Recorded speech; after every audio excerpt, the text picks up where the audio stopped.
Alrighty then.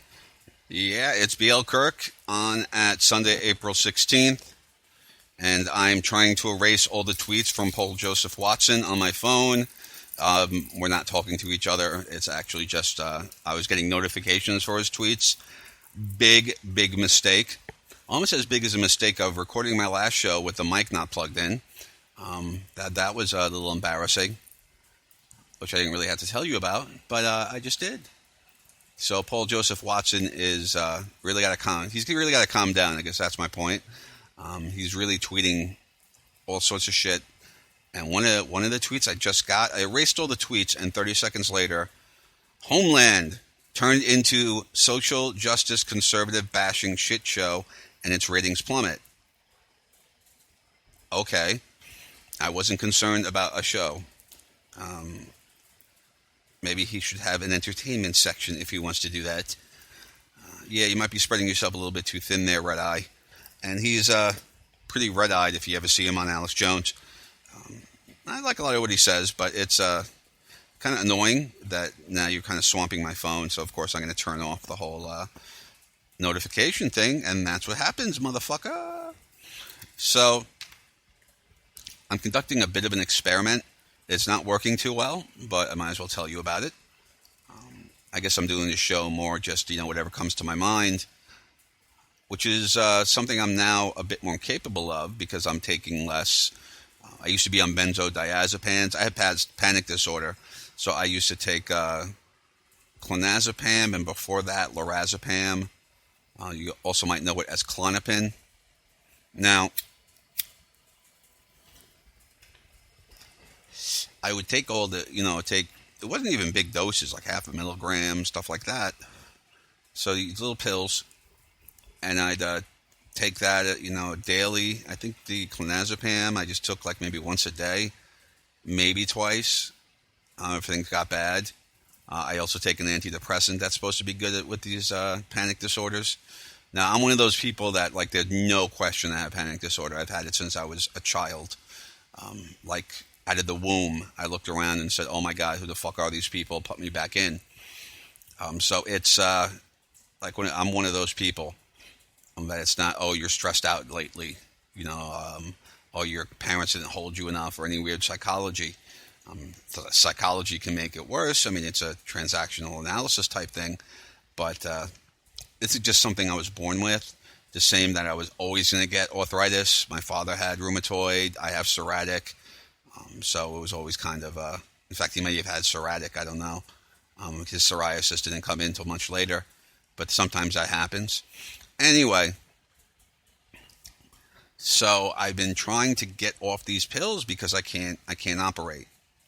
I can't, maybe if any of you have seen a couple of videos I've done, my eyes are like pretty much closed. You could blindfold me with dental floss, and it's, I don't even like seeing myself with my eyes mostly closed trying to make a video. And it gets boring because I'm just kind of like, meh. Like I wasn't noticing how much it kind of seeped into me and seeped into my voice. So it's something I'm trying to stop, but then again, I have to kind of do something about panic disorder.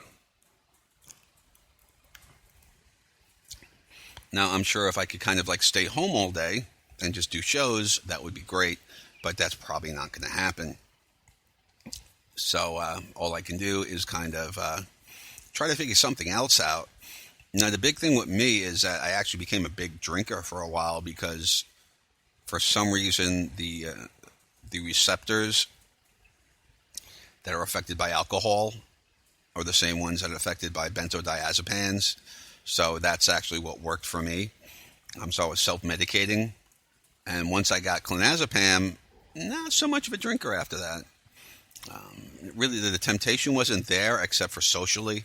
Like, I think I kind of fell for this, like total lush girl that I was working with who was like 10 years younger than me. And she would always drink when she went out. So I kind of started drinking to just like, try to get with that one, It wasn't just her. There was actually a whole crew of a bunch of girls from an old job I had. And, just thinking that would help me with my social life. But it doesn't end well. So I'd like not take clonazepam that day, kind of rough it, and then at night go out and have some drinks. Yeah, it didn't work out so well for me. Yeah, it got pretty ugly. So it's alcohol. Now I know, like, I have an explanation of how people saw me when I was drinking a lot. The phrase alcoholic pig has been used in a few emails at me. Crazy, psychotic, always wants to fight, that kind of guy. But in a I'll just punch you because I think you're a spy for the Russians type of way. Like you ever hear some of those jokes where and then you just walk up to the guy at the end of the bar and punch him in the face because you don't like how he looks. Yeah, I was one of those guys. And this wasn't those things where like, oh, you eat first, you're better. No, didn't matter what I did. Alcohol just affected me a certain way. And I'm one of the people that shouldn't drink. And when I started drinking things that tasted good, like, oh, mojitos are fucking wonderful, aren't they? Well, then my sugar went through the roof. All right. I really, because of some of the things I take, my sugar is going to be high anyway. So I got to kind of make sure I have a pretty sugar-free diet. Also, sugar causes inflammation. So you have to kind of watch out for that if you're, arthritic or anything like that. Any sort of kind of like a chronic inflammation problem. So I really couldn't do the whole sugary mojito thing, which is too bad. They're really tasty. Maybe one day they'll make like a sugar-free mojito with a bunch of chemicals in it. And, that'll give me cancer, but at least on the way down, I won't have diabetes. So it's, some people shouldn't drink. I'm one of them. It took me a while, and I had a couple of remissions. Like I said, usually because I was trying to get with some girl or something. Just to be social, go out and have a couple social drinks. I've never really been able to do that because sometimes when you self-medicate, it works, but it doesn't, or it works sometimes. This is one of those psychological concepts I'd love to spit out. But they call it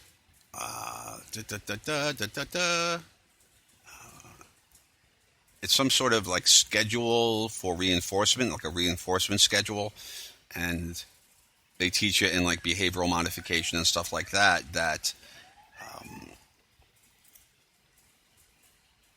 sometimes when things kind of work sometimes, you know how that effect, like I'm talking about with alcohol, but maybe for you it's something else. You do it more often to try to get to that effect. So you actually become more addicted.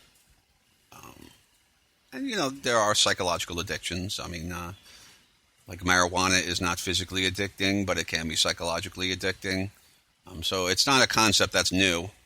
Psychological addiction occurs. And you could kind of have a remission, and then usually something bad happens and you're done. It's kind of like you take a dog walking from here to California, look at them and go, you're done. That kind of concept. And that's kind of what I did. I did my drinking for my life and probably a few other people's. I was a big binge drinker, so I didn't necessarily drink every day. I didn't get like withdrawal, the shakes and stuff like that, because it doesn't affect me the same way, I guess.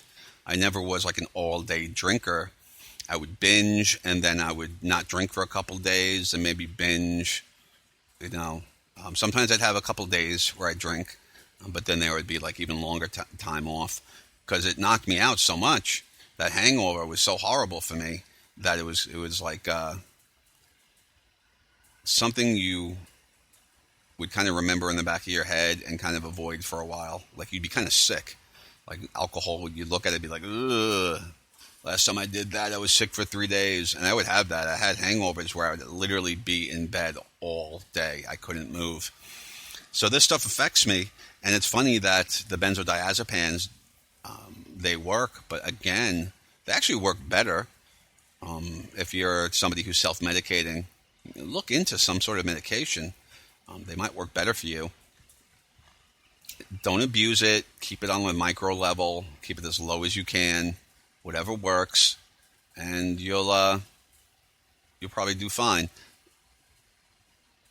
But if you're somebody like me who also gets a super 11-day hangover, then you're going to want to find something else. And honestly, I haven't found it yet. I know that there's supposed to be antidepressants that are better at it. I'm supposedly on one, like an antidepressant that's better at anxiety.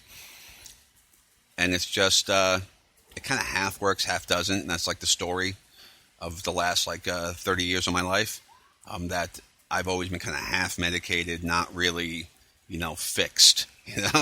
I'm still pretty broken. I still have a lot of symptoms, kind of like those commercials for Abilify and the new kind of antidepressant supplements. Not supplements like a vitamin, but like something that's supplemental, a supplemental medication to a main antidepressant. It's like, are you still feeling depressed even though you're on an antidepressant? And 90% of people on them, yes. So it's an easy sell. I'm a little scared of Abilify, particularly because that's when my father got diagnosed for Parkinson's. Something, whatever happened with the Abilify kind of brought out Parkinson's-like symptoms, which makes me wonder, wait, if he was just on a medication and it caused this, then is it Parkinson's or is it an effect of a medication? But I never really knew what his doctors were telling him. I never went with him, and he didn't have really the wherewithal to explain things. So, anyway, so Abilify may be pretty dangerous for me to take, but I don't know anything else. Other than this class of drugs that's supposed to, help people with depression. And I always felt that depression was more of just like a symptom of something. I'm looking into different types of ADD. I've talked about the 7 types of ADD-HD model that Dr. Amen has. And I'm trying to figure that out.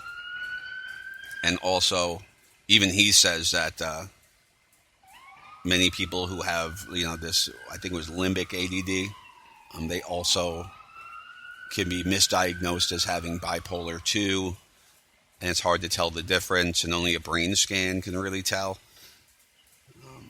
So it's, I'm probably not going to get a brain scan, so I really hope I don't have another decade of getting the wrong medication. I was actually on lithium, because I had the thought I might be bipolar 2 a while ago, and I was on lithium, and lithium with an antidepressant isn't really the way you're supposed to treat it. But for some reason, my doctor was like, yeah, let's just give you lithium too and see what happens. That's kind of my major complaint about psychiatry, especially if it just says psychiatrist. It's not like, neuropsychologist or neuropsychiatrist or any of those kind of longer names. If it just says psychiatrist, it's almost like they think that you're a pincushion. I kind of wonder what their actual role is other than kind of experimenting on people with medications for the pharmaceutical industry, because they don't do any of the things that would really help you figure out what you're supposed to be getting. It's very kind of veneerish. It's very let's take a poll, That's not very scientific. Oh, do you feel this way 3 days out of the week, 4 days out of the week? One of those self-assessment inventories. And if somebody is messed up in the head, they may be having all sorts of memory problems. They may be having all sorts of other things going on. They may have a dual diagnosis, comorbidity. And you're saying, yeah, just, why don't you do this work for me?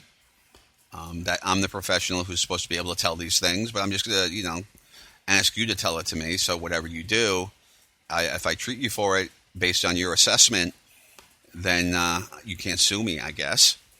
Oh, by the way, you could never sign away your right to sue, no matter what you sign. And one of the reasons is because, especially if it's a contract and it's I agree not to sue, there would be the assumption that there's another side to that contract. So what's the other side to that contract? Oh, I don't know. Let's say you run an ice skating rink, right? And you were signed, and you're having people sign this thing that says, "I agree not to sue." Yeah, but then isn't it your responsibility to not give them anything to sue about? To not have a dangerous area. Like you can't sign it away without there being some sort of consideration. And if there is no consideration, where it's just like, nope, you just can't sue no matter what I do to you. Really? So you could be criminally negligent and I can't sue you. Yeah, that doesn't work. Those are just pieces of paper to make you think you signed something that their lawyer is going to bring up and said, oh, you agreed not to sue. And your lawyer is going to look at it and laugh because it's not binding. It can only be binding if it's like, well, you knew there was a risk that you could slip and fall down on an ice skating rink. Okay, that could be binding. That's kind of like, okay, you should expect that if you go to an ice skating rink, right? That you might, maybe you don't ice skate that well and you screw up and boop, now you're on your butt.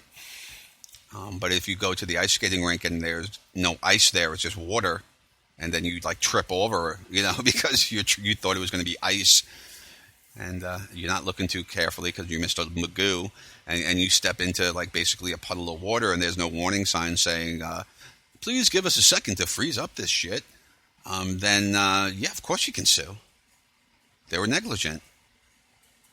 All right, like I said, it would only count if it's like they did their job and they warned you about some things, and you agreed not to sue for those particular things. But that's it. That's something that when I talk about like a foundation of education,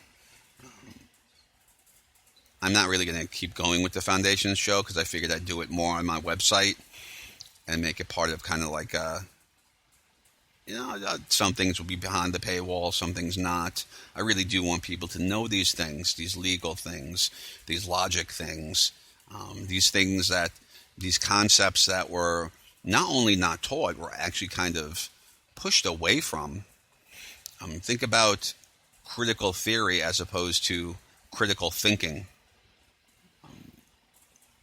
Critical theory is something that colleges are using now that says that like everything has to include some sort of criticism of white people or white males or somebody's privilege, and the only people allowed to talk are the people who are victimized, who are victims. It's very, very skewed politically. It's a very politically let's say politically active way of looking at things that's not strict logic in any way, and critical thinking is more about logic and applying logic, and is this statement correct? If it has a premise that's incorrect, those kind of things that I've talked about in some of those shows. But I get the feeling, and I might be repeating myself because like I said, sometimes I record a show with the mic not plugged in because I'm an idiot, still recovering from these kind of like benzodiazepines and stuff. And it's boring. It's pretty boring and it's boring for me to sit out there and kind of try to teach people, at least with a whiteboard, which is probably what I'll end up doing. I'll be doing videos on whiteboard, and, some of them will be on the website, which hasn't been set up yet. I'm still trying to do like a free forever website that I could still put ads on and make money with. So, good luck with that, Bri. And also, I don't want to get charged. Like, I got all these bills, and it was from like different companies saying that I owed them money, to keep the name of my website. And so at least a couple of them would have been fake. They're different companies. So it's, I wonder, like, I got to talk to people who run websites and see, like, do you get bills from, like, the DNS service, after you've bought something from GoDaddy, for that, like, $1.95 for a website. I don't recall seeing a website for a year. Like, you buy the name for next to nothing, and now you're getting bills. Is that how it works? That doesn't make too much sense to me. And in fact, I wonder because I got those bills saying if you don't pay this within blah, blah, blah days, you lose the website. But I still had the website after that. I just wasn't utilizing it, but I checked. And I would get things from other people saying, oh, if you don't start uploading to your website, we're going to close it, that kind of stuff. There's a whole bunch of little tricks when you go into kind of like pseudo business, I guess I could call it, with all the websites and stuff that you're going to kind of get hit with. I remember when I bought a car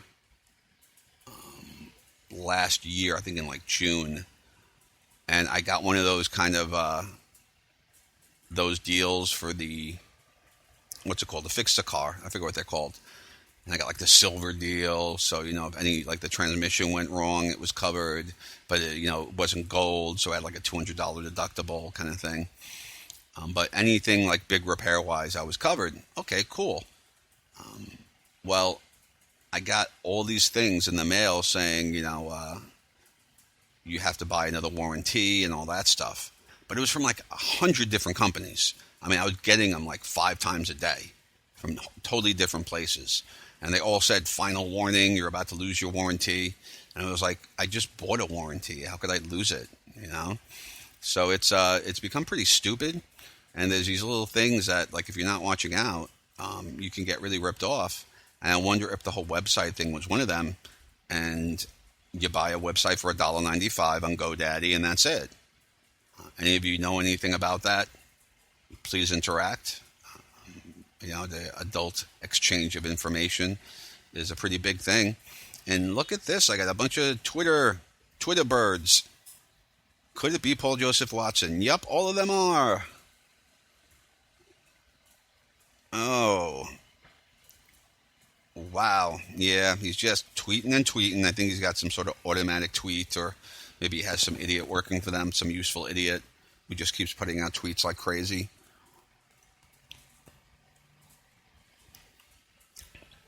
I'd like to think he's really dedicated and he just wants to, he's always doing research, and while he's doing research, he just shares everything like way too quickly. That kind of happens when you have somebody who's a bit of an ideologue. I don't think he's completely without any kind of sense or anything like that. So if you're listening, Mr. Watson, some of the work you do is pretty cool, but every tidbit of things that you do makes you're kind of crying wolf on Twitter. You're crying tweet. You're crying birdie. Hard to talk with a cigarette in my mouth sometimes.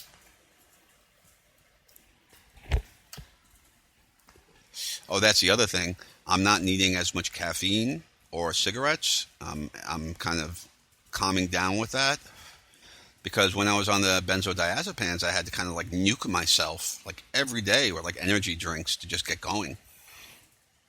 And there's all sorts of things that can happen without. I don't think they happen to me because I feel such a big difference from when I'm taking these things to when I'm not.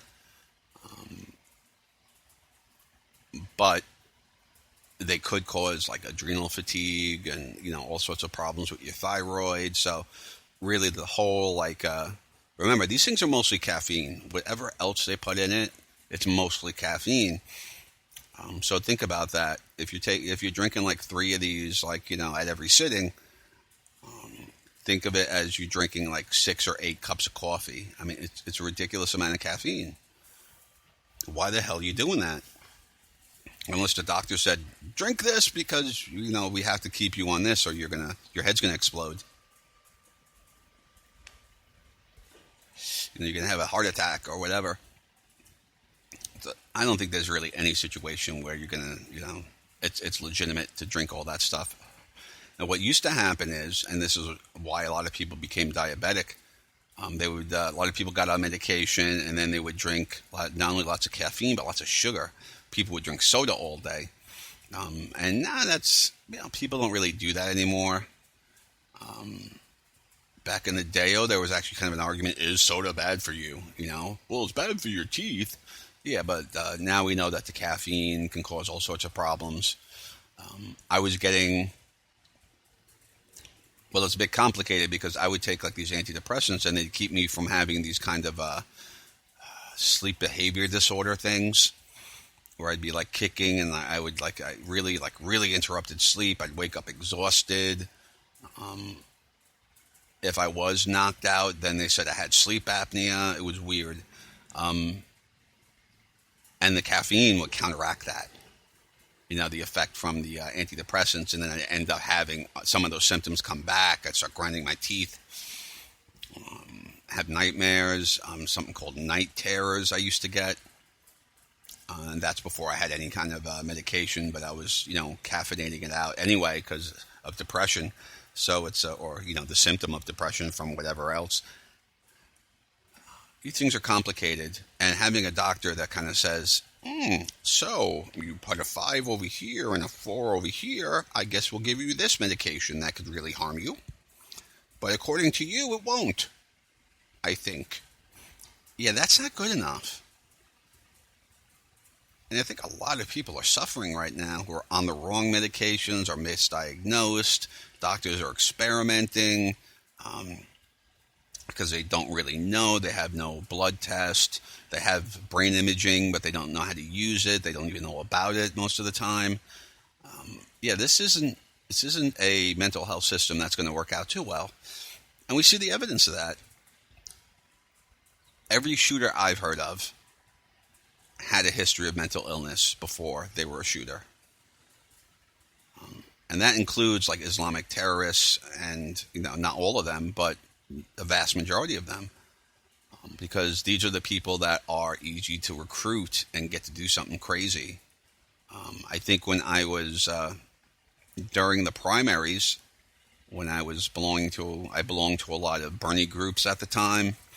I know, long story, I've been a bit red-pilled since then.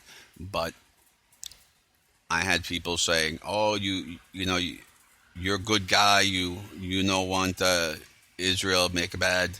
It's always like this broken English thing. Some guy with a weird Muslim name trying to talk to me, and I could see that maybe these are the people that go in and try to recruit people. As simple as going on Facebook and having like a little chat, and then before you know it, you're flying to Saudi Arabia to get trained. I mean, come on. So it's an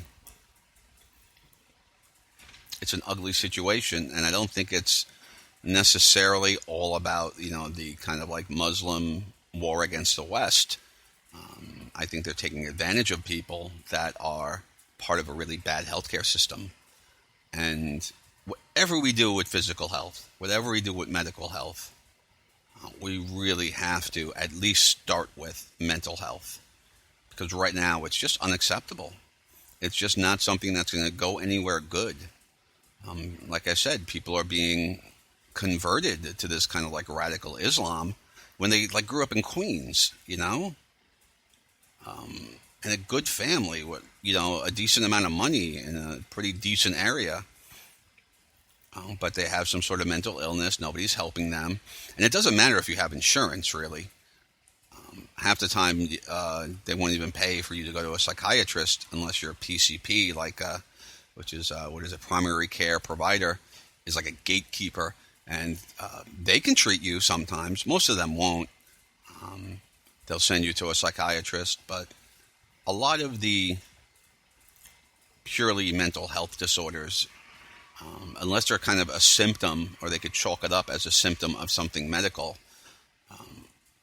you're going to end up paying for it, right? And if you're kind of shit out of luck, you're over 26, you're off your parents' insurance, your parents never paid attention, or unfortunately a couple of generations ago, there just wasn't, they didn't even have the imaging, they didn't have any of that stuff. It was just, they were just, we don't know. And it's hard to kind of understand where we are at. We think of these days as the modern days, and 10 years ago was ancient times. But most of us here, and most of you people listening, were alive 10 years ago, and you thought those were modern times too. So obviously something skewed a bit.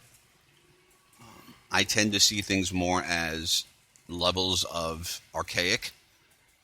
I don't think we're in modern times, except for the kind of definition that, the colloquial definition. But we're pretty much in a dark age. There's a lot of stuff we do not know. We don't know how to do it. I mean, we're even losing like how to can and how to like, grow vegetables and stuff like that. Sorry, my cigarette went out and I want that last drag.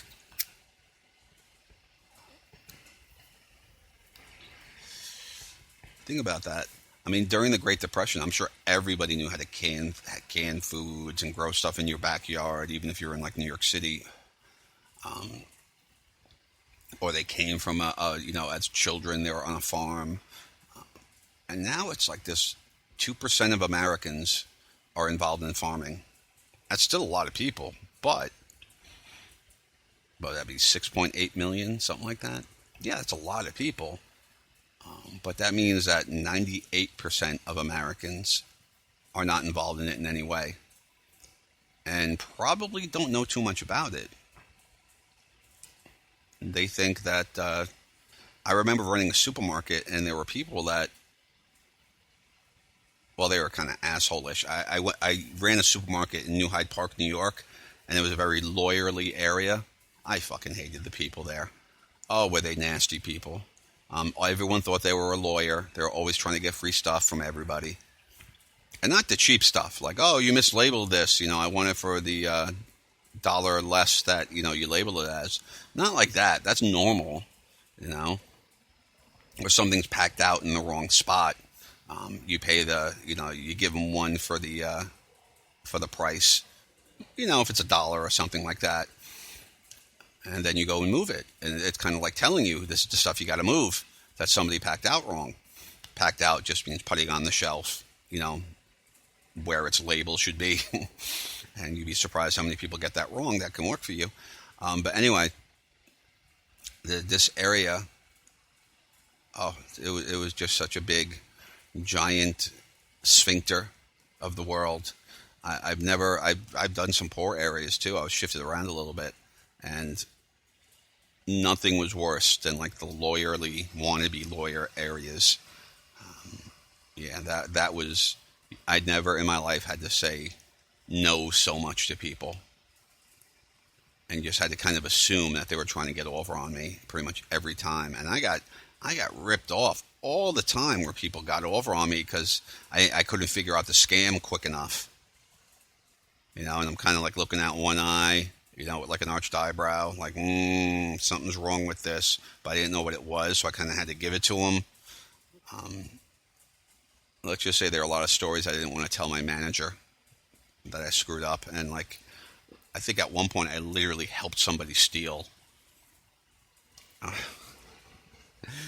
You'd be surprised how quick on their feet some people are. Well, that's a real tangent because I don't even remember why I mentioned that. Something about supermarkets and me working there. And I have no idea what it was connected to. So I'm at a loss.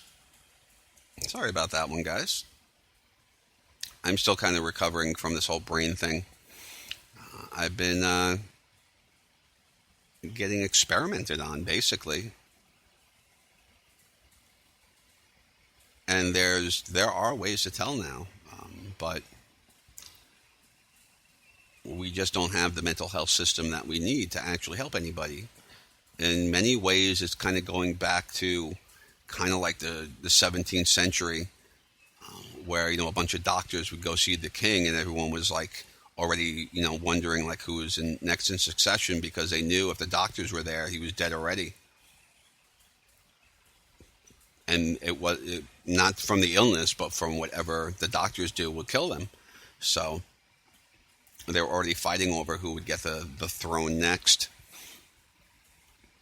We're in the same place with mental health care. If you get into that system, I don't want to make people too paranoid, because if you need help, I'd rather you get a pill that isn't perfect, or a pill that at least calms you down if you're suicidal. If like you're having such bad panic attacks, you think your heart's going to explode, or you're going to have an aneurysm,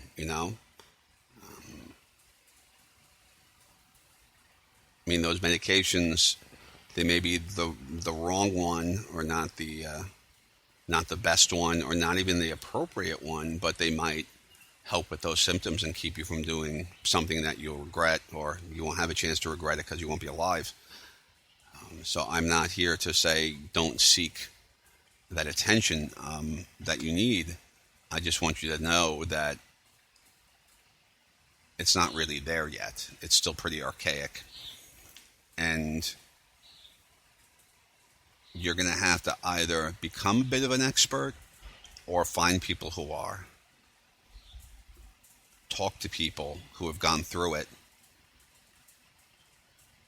And just like a Facebook group might help you, talking to some people, yeah, I was on this for 10 years, and you find out a bunch of people are on the same medication and it didn't help them, but they all have the same disorder you do, or you're more convinced you have this disorder, the doctor thinks you have something else. It's a guessing game. It's like spinning a spinner, and it's unfortunate that mental health, sometimes that's all you could do. But there are these imaging techniques to at least give people a hint. And that should be the first thing. If your shoulder, you think you ripped a muscle, they're not going to do an x-ray because that's going to show broken bones. But let's say you think you ripped a tendon. They'll do an x-ray. Okay, you didn't break a bone. And then they'll do an MRI to see what's going on with the muscles and the tendons and all the other stuff that doesn't show up on x-rays.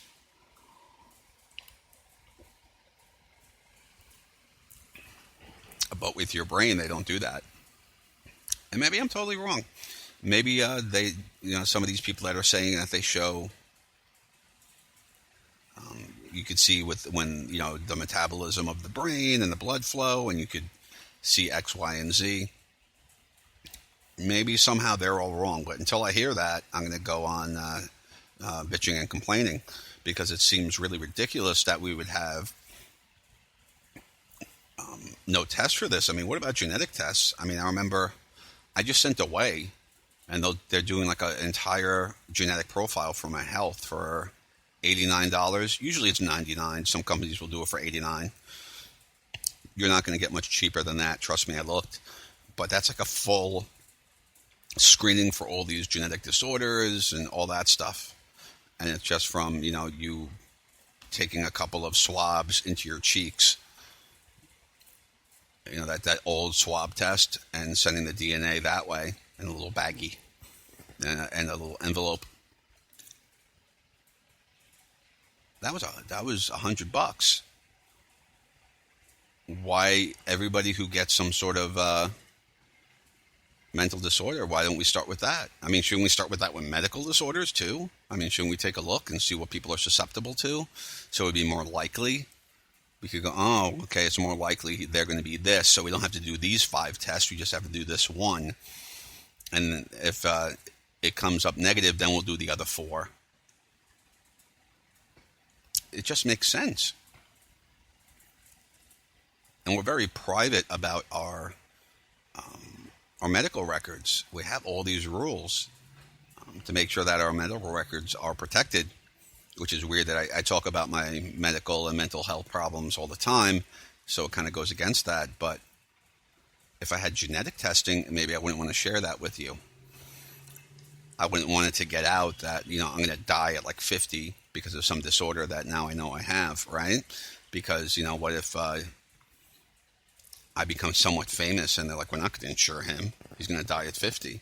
That kind of thing could be kind of used against you. Right now, most of the things, not so much. I mean, yeah, there are some privacy issues and there are some things, but, that you might want to keep secret from insurance agencies especially.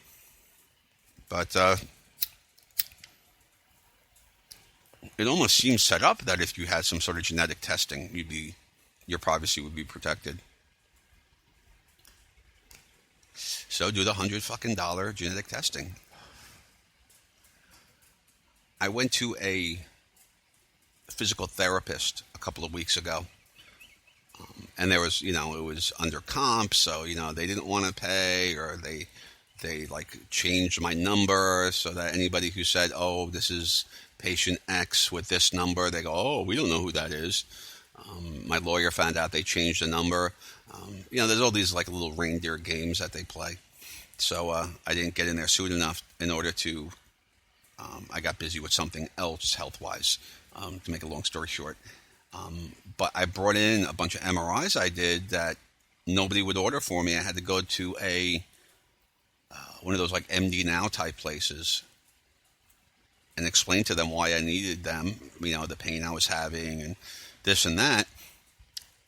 And they did actually. It was a nurse practitioner who was really good, very professional. I was really hoping she was single too because she was gorgeous. More my age though, you could tell. So yeah, don't go nuts. She's not a 19-year-old supermodel. Don't be hunting people down in my neighborhood. But it's she was very thorough, and then she said, "Yeah, I agree. You need this." She probably would have given it to me anyway, but I like that she was so thorough and kind of had reasons for me to have these MRIs. So I went and I got these MRIs. The last one I had was like 11 years ago on a place on my back where that was injured, and they had never given, okayed me to get another one. Because if it got worse, they'd be legally responsible. So I went and I got my own. So I had to pay for this MD Now person. I had to pay for the MRIs. By the way, you'd be surprised. It's so much cheaper when you find places that just take cash. And I got this, and it was crazy, crazy exact. I had my doctor looking at it, one of my doctors, and he looked at it and was like, oh my God, they are so thorough, right? Anyway, so I brought this to my physical therapist, and they're like, oh my God, I wish more people did this. I wish more people could bring the MRIs with them. We'd know so much quicker what they really need. And I was like, yeah, well, why aren't they? I mean, this place was, I was getting MRI for $240 each. And the difference between their MRIs and the other ones is that theirs was quicker. So it's actually more convenient. But because it was quicker, they could do more people throughout the day. And it was very thorough, very professional. It wasn't like a hole in the wall, or like that little door sign thing where they open it up like the old speakeasies. It was a legitimate place, had signs and everything. And people were in scrubs, They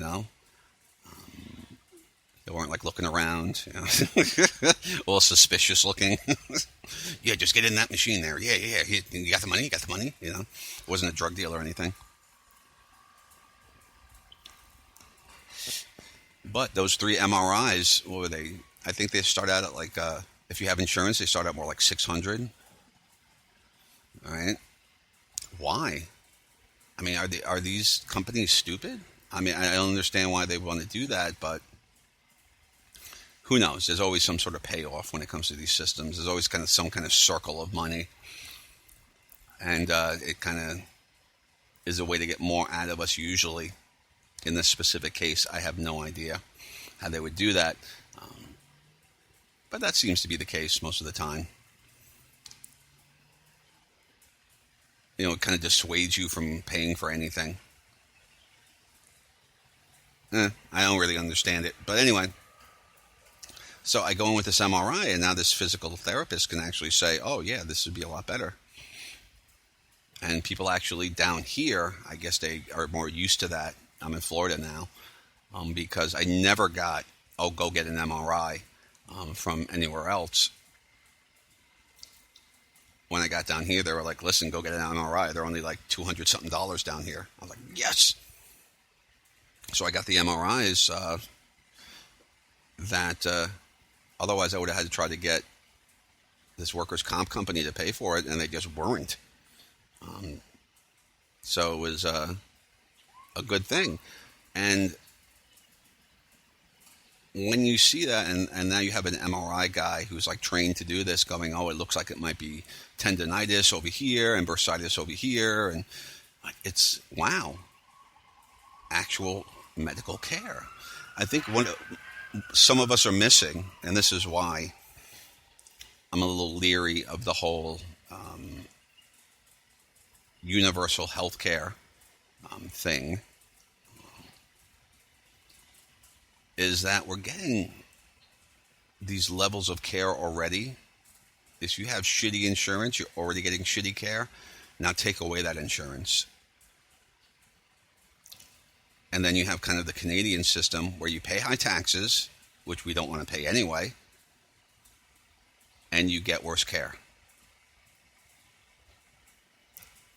You might have to have an operation in 2 weeks or you lose your leg. And good luck getting it within the time frame you need it. You might be on a waiting list of, thousands of people that need an operation next week. Not going to happen. You'll still get it. You won't pay for it other than your taxes. And if you don't pay taxes, it's kind of free. I mean, everyone pays taxes, though. I mean, you can't go into a store and not pay taxes. You're going to be paying taxes on something somehow. Even if it's paying, a bridge toll that you use every day. You're going to be basically paying taxes that are kind of a shell game. Where like, oh, you take the bridge, we'll charge them, which is basically taxes, but we won't have to charge people who don't use the bridge. It's just a shell game. It's all taxes upon taxes. Oh, you used your phone, you have a phone line, or you have a cell phone. Oh, look at that. There's taxes on that, and there's a tax on this, and there's a tax on the tax. I mean, most people pay taxes. And there's a theory, I don't know how true it is, but it's probably not that far from the truth, that we're all net taxpayers. And remember, if you have a job, you work for somebody else, they'll be taking out the taxes anyway. You can kind of finagle it and give yourself more deductions than you're supposed to have or something like that. And you kind of deserve what you get, but you're going to be paying in. So it's, if you have it seems like the worse of a job that you have, the less you're going to be able to kind of get away with that. You have to be like self-employed, and then you pay a quarterly, and then you pay more because you make more. There's all sorts of tricks to the trade.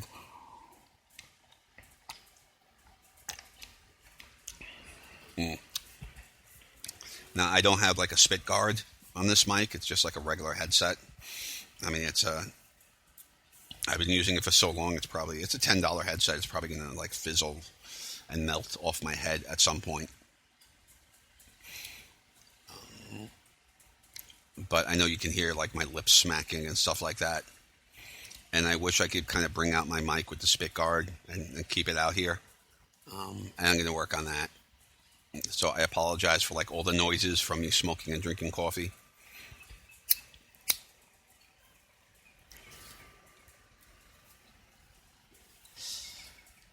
I'm still kind of trying to keep my energy levels up.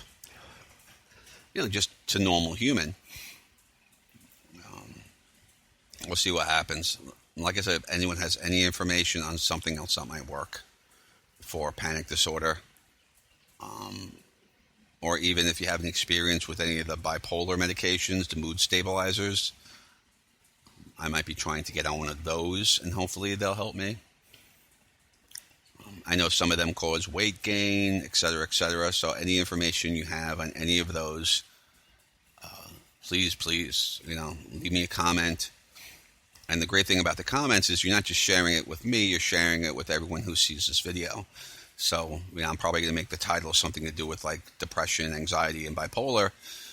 So when people look at that and they go to, listen to me, they could also read through the comments and get some information for themselves. And I think that's that's why I don't turn off comments on anything. I really want people to share, and they may disagree with me, and some people might say, they might be very critical of me or whatever. I don't mind that as long as the information gets out. I'd rather go in and like erase comments, than like try to have some sort of free speech noose on everybody. I think you should be allowed to comment on these things. That's what it's about. The adult exchange of information. We get enough people together that have anecdotal evidence, but they all have the same story, it becomes a little bit more than anecdotal, right?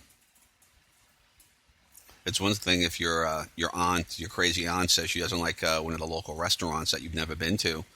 It's another thing if you go on Yelp and like everyone says it sucks.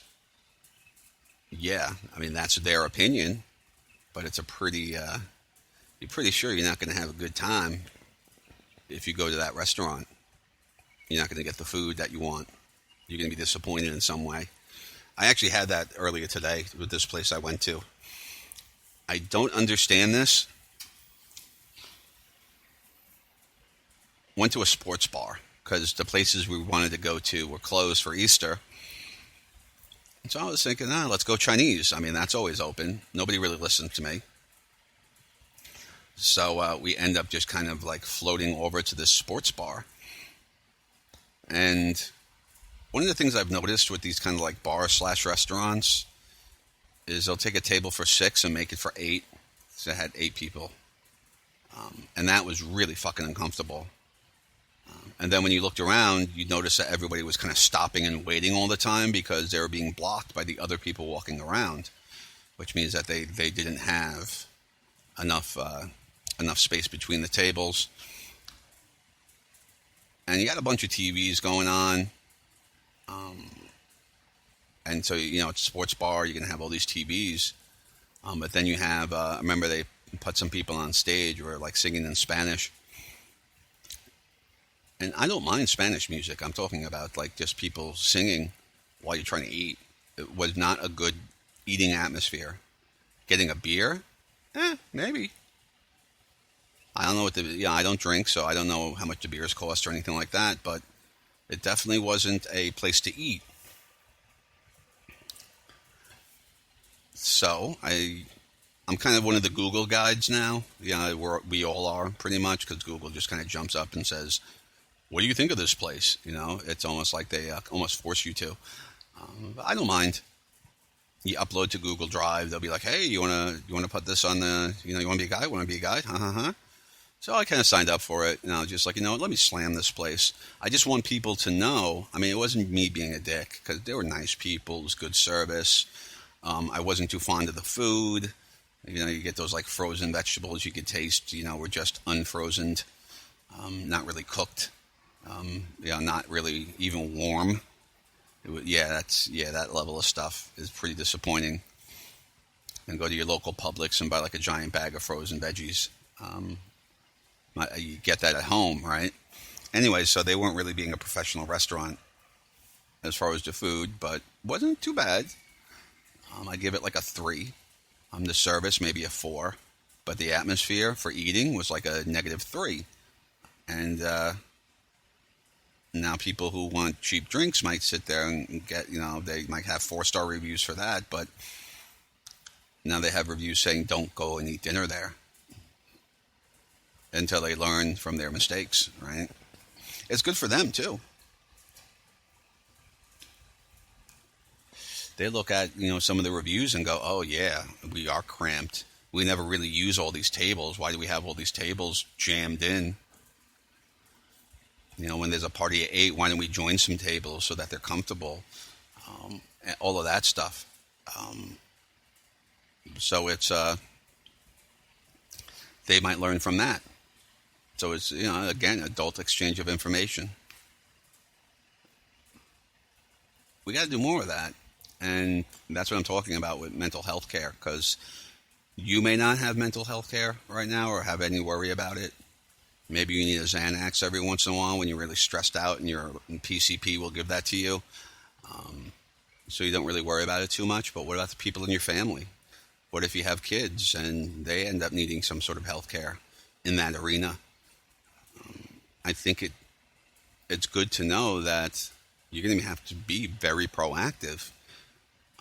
You're going to almost have to run your own thing, right? Especially if you're like a parent or, a spouse of somebody, because they might not be able to do this for themselves, but somebody needs to, and they don't have that. They just have kind of, mark up this piece of paper and I'll kind of figure out, and then I'll just experiment with drugs on you. And that's a really bad place to be, because these drugs can cause more problems than the actual problems. If you have panic disorder, you can stay in the home all day. It's not going to kill you, right? You get shit delivered. You figure out like how you can work from home. Yeah, it's not fun, and it's not the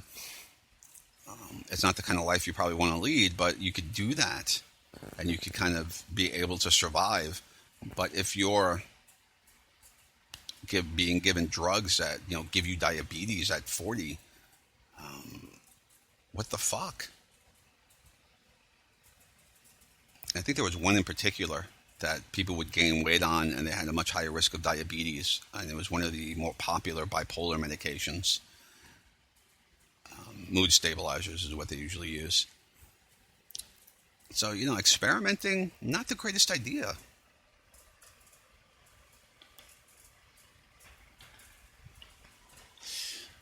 And how many years of someone's life are we as a society willing to throw out? Oh, yeah, for the last 20 years you've been getting, the wrong medication. Sorry. Well, maybe that person would have been, making 80,000 or over 100,000 if they would have been given the right medication at that time, right? Because we have a bunch of medications. It's really the application of them that's the problem. We've done so much better at making up these medications for depression and bipolar and all that. They're a lot safer now. Used to only I think it was the benzodiazepines, like the first ones were really addictive. Now they're not so much addictive. You don't have to worry about withdrawal as much, or the withdrawal won't be as bad. It doesn't take as much of the drug, so you don't get hooked as much. So there's been some advances. We're just not applying those advances to most people. And, then we all go on the hunt for this super doctor. And there aren't very many of them.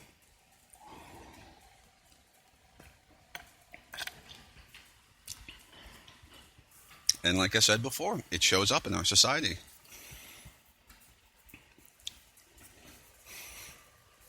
How many times do we talk about people being in a lower socioeconomic group, and they're the school to jail kind of thing, and the school dropout, and he just ends up in jail and all that stuff. The pipeline, I think they call it. Well, one of the things that's going to happen to these people is if everybody else is getting shitty mental health care, God knows what they're getting. And they may be the people that need it the most, and you're giving them the worst treatment. Now,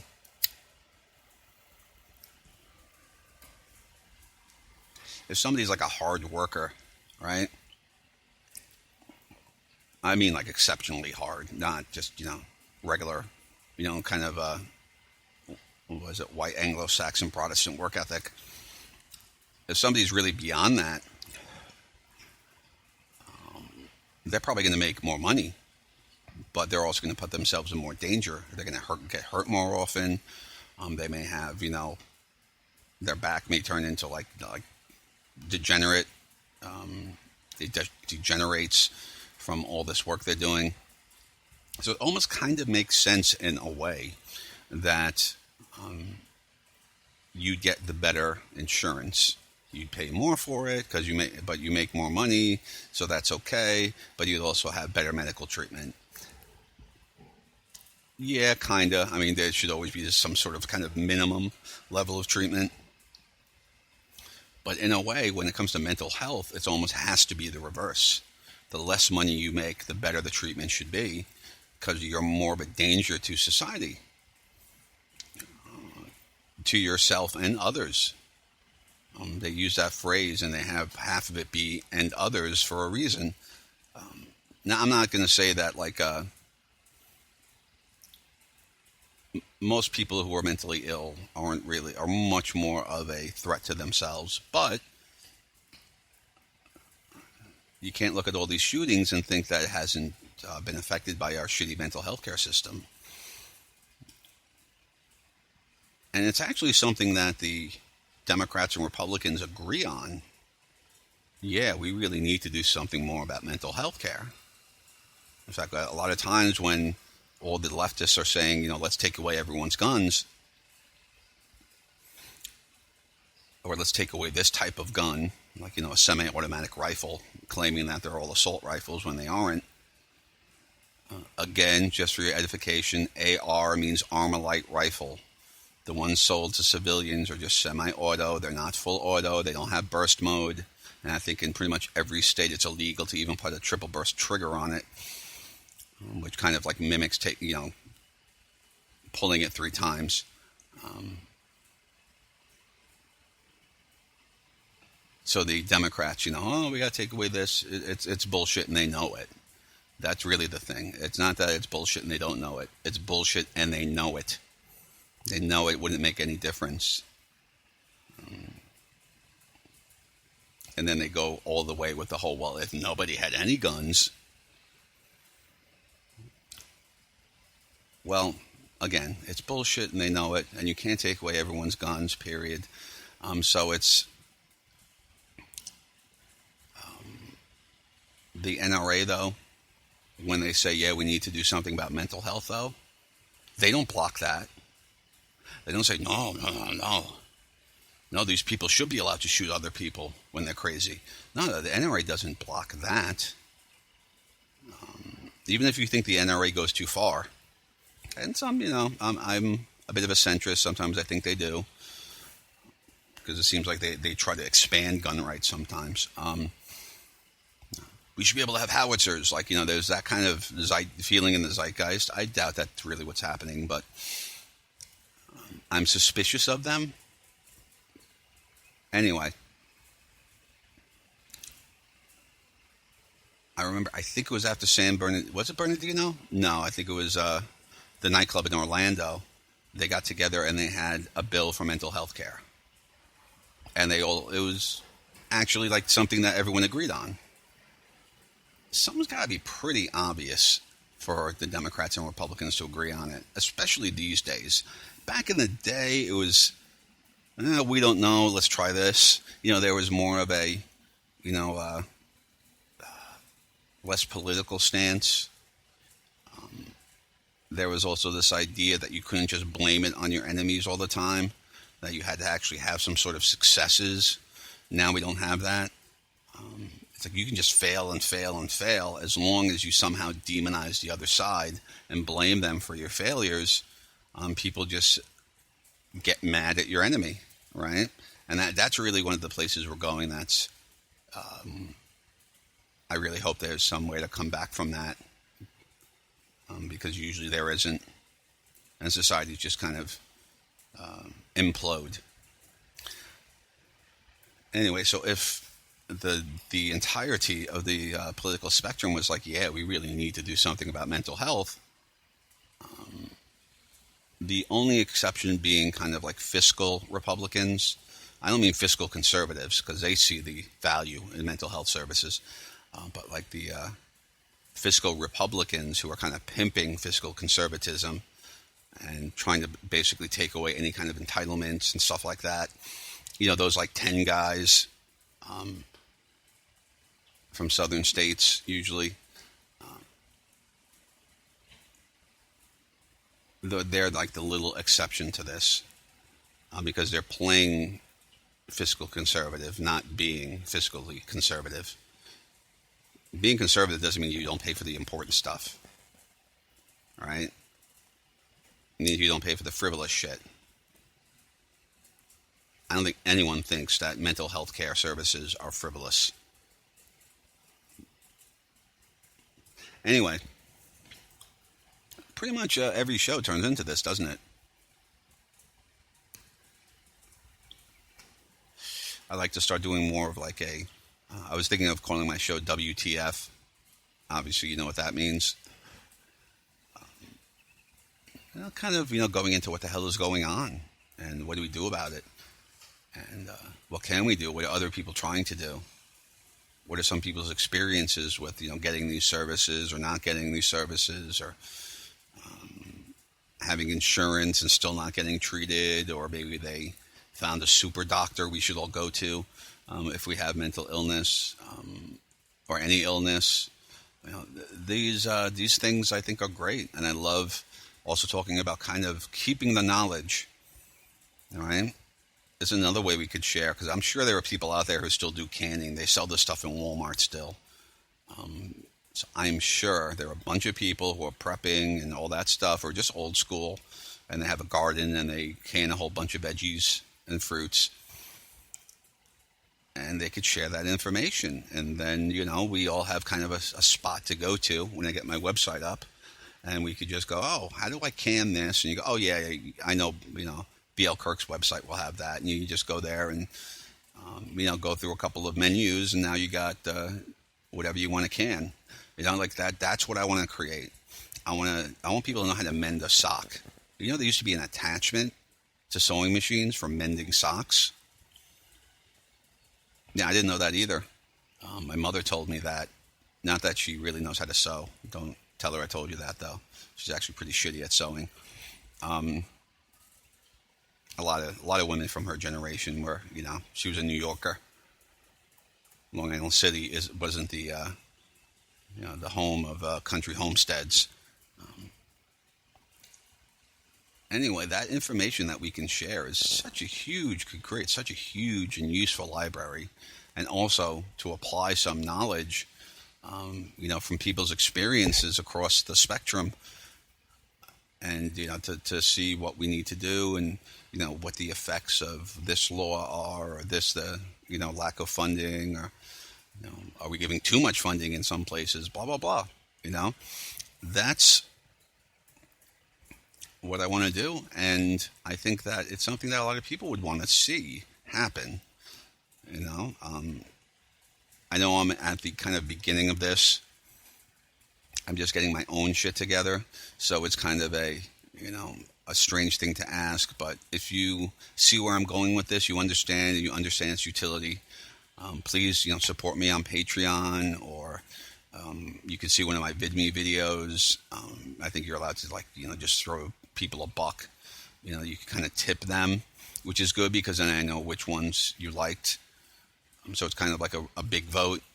Instead of just like an upvote, you get like a money vote. You're like, oh, okay, this person liked it so much, or this many people liked it so much, it actually gave me money. Awesome. Also, on YouTube, I'm going to start, I'm going to monetize a little bit. I don't really expect that much. And I'm hoping I can figure out, again, another question for the class. I'm hoping I can figure out how to put a commercial in the middle.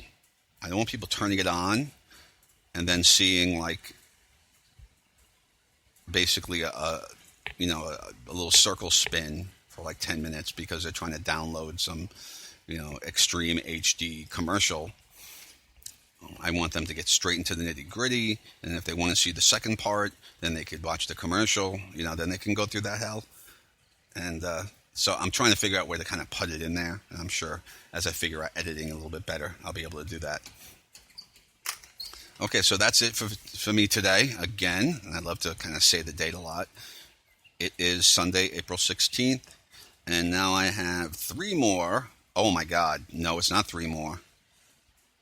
So I'm gonna Paul, you motherfucker. So it's 1, 2, 3, 4, 5, 6, 7, 8, 9, 10. 10 tweets since we started. So it's like one every 6 minutes, because this is 70 minutes? Oh my God. Okay, one every 7 minutes, actually. That makes more sense. Dude, what the F? Okay, so that's it for me tonight.